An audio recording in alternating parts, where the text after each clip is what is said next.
নমস্কার বন্ধুরা, সবাইকে স্বাগত। আজকের ভিডিওতে আমি আলোচনা করব জুলাই মাসে ড্রাগন গাছের সম্পূর্ণ পরিচর্যার বিষয়ে। এই সময় গাছে তোমরা দেখতে পাবে নতুন ফুল আসছে, নতুন ডালও ছড়াচ্ছে, আবার গাছে কিন্তু কাঁচা পাকা ফলও আছে। এছাড়াও গাছে কিন্তু এই সময় প্রচুর ফাঙ্গাস অ্যাটাক দেখা যায়, গাছের নতুন নতুন ডাল পচেও যায়। তো এই ভিডিওতে আমি সম্পূর্ণটা আলোচনা করব পরপর স্টেপ বাই স্টেপ কিভাবে কি পরিচর্যা করতে হবে, কি খাবার দিতে হবে যাতে ফুল কম ঝরে, ফল তাড়াতাড়ি আসে এবং ফলের সাইজ বড় হয়। আর যে পচে যায় যেই ডালগুলো সেইগুলোকে পরিচর্যার জন্য কি করতে হবে, কিভাবে ফাঙ্গিসাইড দিতে হবে, চলো ভিডিওটা শুরু করা যাক। জুলাই মাস মানেই হলো বর্ষাকাল।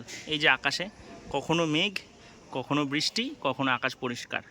তো এই জুলাই মাসে ড্রাগন গাছে তোমাদের পরিচর্যার জন্য প্রথমে ড্রাগন গাছটা সম্পূর্ণটা তোমরা দেখো ভালো করে। ড্রাগন গাছের মধ্যে কোনো ডাল পচে যাচ্ছে নাকি, এরকম কুশি ঝরে যাচ্ছে নাকি, গাছটা কেমন পরিস্থিতিতে আছে সেটা তোমাদের সম্পূর্ণটা দেখতে হবে প্রথমে।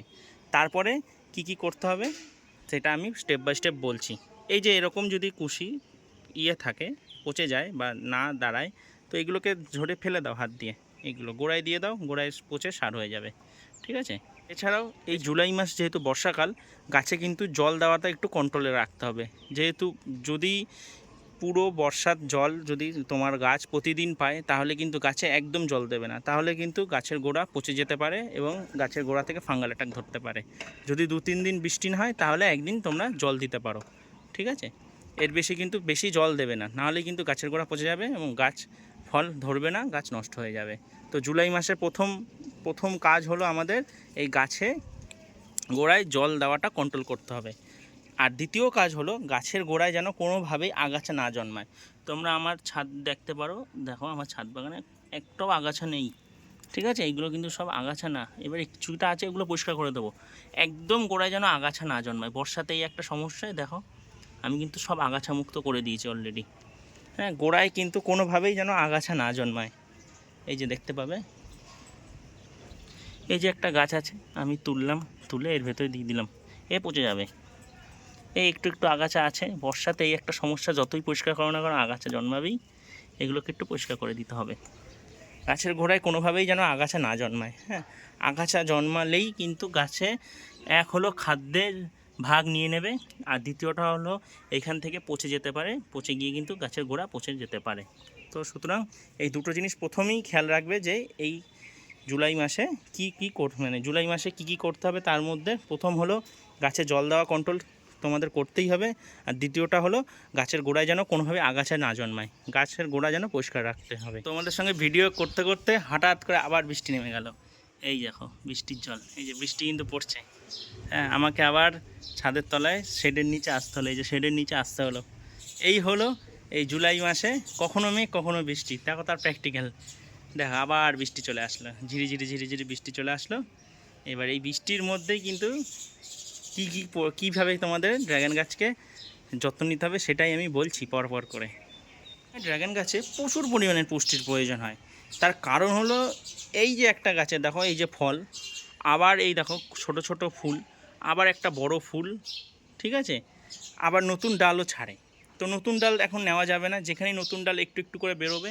এই যে আমার বেরোচ্ছে নতুন ডাল, এই যে দেখতে পাচ্ছ তোমরা, এই যে জুম করে দেখাই, এই ডালটা আমি মাথাটা কেটে দেবো বা ছেটে দেবো, ঠিক আছে, ছোটো জায়গাগুলো, যাতে এই নতুন ডাল নেওয়া যাবে না। এখন যদি গাছে তোমাদের ফুল ফল নিতেই হয় তাহলে কিন্তু নতুন ডাল একদম নেওয়া যাবে না, ঠিক আছে। যেখানেই দেখবে নতুন কুশি বেরোচ্ছে ডালের, তো সেটা পুরো ছেটে দেবে, ভেঙে দেবে। আর এই সময় তো প্রচুর পুষ্টির প্রয়োজন। আর আমি তোমরা জানো পুরোপুরি অর্গানিকভাবে পুরো গাছে ড্রাগন গাছে খাবার দিই। তো আমি পুরো অর্গানিক কী খাবার এই মুহূর্তে দিই, এবং একটা পোলে আমার 3 থেকে 4টে ম্যাচিওর গাছ আছে, সেটাতে আমি কতটা কী পরিমাণের খাবার মিক্স করে দিই, তো সেটা আমি তোমাদের ভিডিওতে দেখাচ্ছি। বৃষ্টিটা কমেও গেল, আবার আমি ছাদে চলে আসলাম ড্রাগন গাছের সামনে। তো এই মুহূর্তে তোমাদের যেটা বলে দিচ্ছি যে ড্রাগন গাছে এই সময় যেহেতু ফল আনতে হবে, তো ফল আনার মেন বিষয়বস্তু হলো মেন জিনিস হলো সারের মধ্যে ফসফরাস। তোমাদের কিন্তু গাছে ফসফরাস প্রয়োগ করতে হবে। আমি অর্গানিকভাবে ফসফরাস প্রয়োগ করি, সেটার জন্য আমি হাড় গুঁড়ো দিই, ঠিক আছে, হাড় গুঁড়ো শিংকুচি, তার মধ্যে অর্গানিকভাবে ফসফরাসও থাকে এবং ক্যালসিয়ামও থাকে, এবং যেই দুটো ফল আনার জন্য গাছ এবং গাছ মজবুত হওয়ার জন্য খুব জরুরি। এছাড়া পটাশ ছাড়া তো গাছে ফুল ফলের কোনো গুরুত্বই নেই, ফুল আনা তো অর্গানিক পটাশ দিতে হবে। আর এই সময় গাছ একটু ফাঙ্গাল অ্যাটাক করে আর একটু ফ্যাকাশে হয়ে যায়, এই যে একটু ফ্যাকাশে ফ্যাকাশে হয়ে যাচ্ছে, এই ফ্যাকাশেটা দূর করার জন্য গাছে ম্যাগনেসিয়াম সালফেট বা এপসম সল্ট, ঠিক আছে, এই তিনটে কিন্তু অবশ্যই দিতে হবে। তো এক একটা পোলে আমার 3 থেকে 4খানা ম্যাচিওর গাছ, এবং ম্যাচিওর গাছে দিতে কতটা কি দিতে হয় আমি একটা মিক্স খাবার একটা গাছের জন্য তোমাদের দেখিয়ে দিই আমি কতটা করে দিই, এরকম প্রত্যেকটা পোলে দিতে হবে। হ্যাঁ, দেখে মনে হতে পারে যে প্রচুর খাবার লাগে, কিন্তু এটা সত্যি যে ড্রাগন গাছ কিন্তু প্রচুর খাবার লাগে। যেহেতু এই সময় গাছে প্রচণ্ড পরিমাণের পুষ্টির দরকার, তো তোমাদের কিন্তু অবশ্যই প্রচুরই খাবার দিতে হবে। এছাড়াও আমি যেটা বলি যে এছাড়াও তোমরা এই জৈব খাবারগুলো ছাড়াও এর মধ্যে কিন্তু তোমরা তরলের মধ্যে খোল জল পচাটা দিতে পারো অবশ্যই, ঠিক আছে। ভার্মি কম্পোস্টের দিকে আমি যেতে চাইছি না, কারণ ভার্মি কম্পোস্টে নাইট্রোজেন থাকে প্রচুর, নাইট্রোজেনযুক্ত খাবার একদম বন্ধ হয়ে যাবে, ঠিক আছে।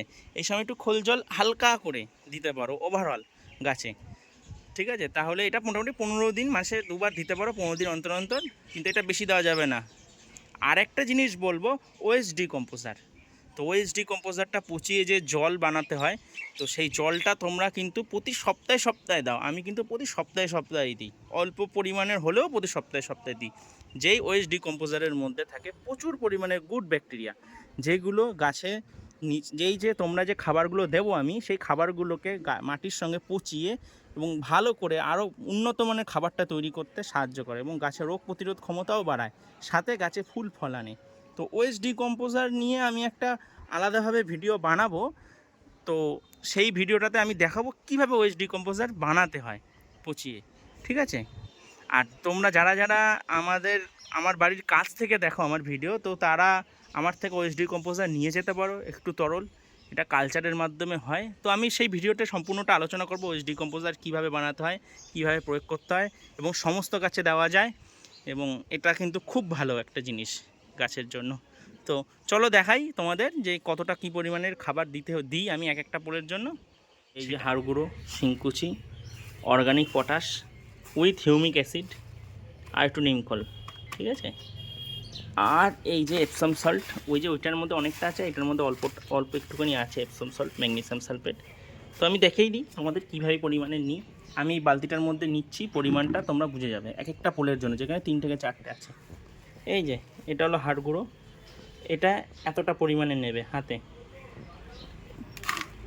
এই যে বালতিটা নিলাম, ফসফরাসের ঘাটতি পূরণ করবে আর ক্যালসিয়ামের ঘাটতি পূরণ করবে। আর এটা হলো শিংকুচি, এটাও এতটা পরিমাণ নেবে। এটা কিন্তু একটা পোলের জন্য, মানে একটা পোল বলতে একটা ড্রামের জন্য, ঠিক আছে। আর এই যে এইটুখানি, এটা গুঁড়ো করে নিই একটুখানি হাতে, এটা হলো organic potash with humic acid. এটা একটু নাও পটাশটা, এই যে পটাশটা নিলাম। আর এইটার মধ্যে আছে আমার নিমখোল, ঠিক আছে। নিমখোল আমি এটা যে কোম্পানি ইউজ করি, এই যে দেখতে পারবে তোমরা, এই যে নিমখোল, এটা কিন্তু বেশ এই যে এরকম গুটি গুটি দানা দানা হয়, এটা বেশি দেবো না, অল্প একটু দিলেই হয়। এই যে দেখিয়ে দিই পরিমাণটা, এই দেখো এইটুকুনি দিয়ে দিলেই, এক একটা পোলের জন্য এইটুকুনি যথেষ্ট। আর দেবো হলো এপসম সল্ট, এই যে এপসম সল্ট একটু, এত তো নয়, এইটা আর একটু দিতে হবে এপসম সল্ট, এই যে এতটা, এরকম। এই যে মিক্সারটা তৈরি করলাম এর ভেতরে, এই মিক্সারটা তোমরা কি করবে, আমি একটা পরিষ্কার ড্রামেই দেখাই। এটা কিন্তু আগাছা না, হ্যাঁ, এইগুলো সমস্ত গাছ যেগুলোর আমি পাতা ছাটি সেগুলো কিন্তু আমি দিয়েছি, এর ভেতরে কিন্তু নিজস্ব গজানো কোনো আগাছা নেই, ঠিক আছে। তোমরা কিন্তু কনফিউজড হয়ে যাবে না, এটার মধ্যে কোনো আগাছা নেই। এটা ওএসডি কম্পোজার দেবো যখন, এটা পচে যাবে, গিয়ে সার হয়ে যাবে।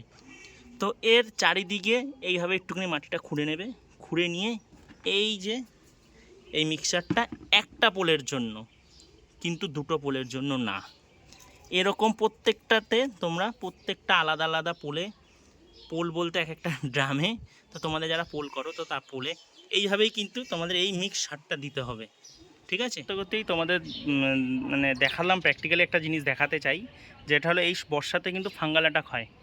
এই দেখো আমার এই গাছটাতে ফাঙ্গাস অ্যাটাক হয়েছে। অনেকে কী করে এই জায়গাটা পুরো কেটে দিয়ে আবার মলম লাগাবে, মানে ফাঙ্গিসাইড লাগাবে। আমার দরকার নেই, আমি পুরোটা এরমভাবে ধরবো, এইভাবে কেটে দেবো পুরোটা, কিছু করার নেই। ওটা আমি নিয়ে আসবো পরে গিয়ে। আর সাথে কোনো এই বর্ষাতে কিন্তু ফাঙ্গাস অ্যাটাক খুব হবে গাছে, তো সেটার জন্য মোটামুটি সপ্তাহে পারলে 2 দিন 3-4 দিন পর পর, যেহেতু বৃষ্টিতে ধুয়ে যাবে, তোমাদের কিন্তু ফাঙ্গিসাইড স্প্রে করতে হবে। আগের ভিডিওতে আমি দেখিয়েছি কী ফাঙ্গিসাইড আমি ইউজ করি, আর কী সাথে ফাঙ্গিসাইডের সঙ্গে আরেকটা কী জিনিস দিই, যেটার জন্য ড্রাগন গাছ খুব ভালো থাকে আমার। মোটামুটি ফাঙ্গাল অ্যাটাক অনেক কম ধরে, বা যেখানে যেখানে ফাঙ্গাল অ্যাটাক ধরে সেগুলোও কিন্তু এই যে শুকিয়ে যায়। আগের ভিডিওটাই কিন্তু এই জায়গাটা আছে। হ্যাঁ, তো তোমরা যারা যারা কীভাবে কী ফাঙ্গিসাইড ইউজ করি সেটা যদি দেখতে চাও, তোমরা আমার চ্যানেলের আগের ভিডিওটা দেখে আসতে পারো। একটা কি দুটো ভিডিও আগেই আছে এটা, ঠিক আছে, গত মাসেই ছেড়েছি। তো এই ভিডিওটা দেখতে পারো, সেখানে আমি কিন্তু সম্পূর্ণটা আলোচনা করেছি ফাঙ্গাস নিয়ে, যে ফাঙ্গাল অ্যাটাক হলে কী কী করতে হবে। সেম জিনিস, কিন্তু বর্ষাকাল যেহেতু এসে গেছে, এখানে একটু বেশি কিন্তু ফাঙ্গাল অ্যাটাক হয় বলে ফাঙ্গিসাইড বেশি ইউজ করতে হবে। তো এটাই ছিল ভিডিও এই জুলাই মাসে, পুরো সম্পূর্ণ ড্রাগন গাছে কীভাবে কী পরিচর্যা করতে হবে। তো তোমাদের গাছে কেমন কি ফুল আসছে, বা কারোর কোনো যদি সমস্যা থাকে সেগুলো আমাকে কমেন্টের মাধ্যমে জানাও, আমি যতটা পারবো তোমাদের সাহায্য করব। দেখা হচ্ছে নেক্সট শর্টস বা কোনো ভিডিওতে। আর একটা জিনিস যেটা বলে দিচ্ছি, যে আমি আমার সঙ্গে যোগাযোগ করার জন্য আমি আমার হোয়াটসঅ্যাপ নাম্বারটা আমার কমেন্ট বক্সে আর এই ভিডিওর নিচে দেখো ছোট্ট করে আমার হোয়াটসঅ্যাপ নাম্বারটা যাচ্ছে, পুরো সম্পূর্ণটা ভিডিওটাতেই আমার একটা হোয়াটসঅ্যাপ নাম্বার যাচ্ছে। এই হোয়াটসঅ্যাপ নাম্বারে আমার সঙ্গে কন্ট্যাক্ট করতে পারো যে কোনো ড্রাগন গাছ সম্পর্কে যে কোনো তথ্য জানার জন্য। এছাড়াও আমি কিন্তু rain lily, hybrid rain lily, moss rose, dragon গাছ, ড্রাগনের কাটিং সবই বিক্রি করি। তো তোমরা যদি কেউ কিনতে চাও আমার থেকে, তো সেই সম্পর্কে তথ্য পেতে গেলেও তোমরা কিন্তু আমাকে হোয়াটসঅ্যাপে যোগাযোগ করতে পারো। নেক্সট কোনো শর্টস বা ভিডিওতে দেখা হচ্ছে। সবাই ভালো থেকো, সুস্থ থেকো, ড্রাগন গাছের সাথে থাকো, আমার সাথে থাকো, চ্যানেলটা সাবস্ক্রাইব করে দাও। টাটা।